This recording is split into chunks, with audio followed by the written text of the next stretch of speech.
திருவருளால் இந்த நாட்டிலே நல்ல ஆட்சி மலர வேண்டும் தாயே. மகனே ரோகிதாசா, பாடா கண்ணு வாங்க போறேன். ரோகிதாசா, காலை எழுந்து பூங்காவனம் சென்று விளையாடினாயா மகனே? அப்படியா? அந்த அரண்மனை அந்த புறத்தில் நீ நான் ஓடி பாடலாமா? ஏனென்றால் கீழே பாத்துக்க. நாளைக்கு ஆகும் அல்லவா? நீ நான் ஓடி பாடுவ மாட்டேன் மகனே.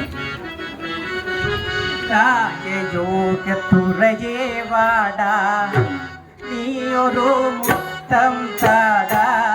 ராஜயோக துறையே வாடா, நீ ஒரு முத்தம் தாடா.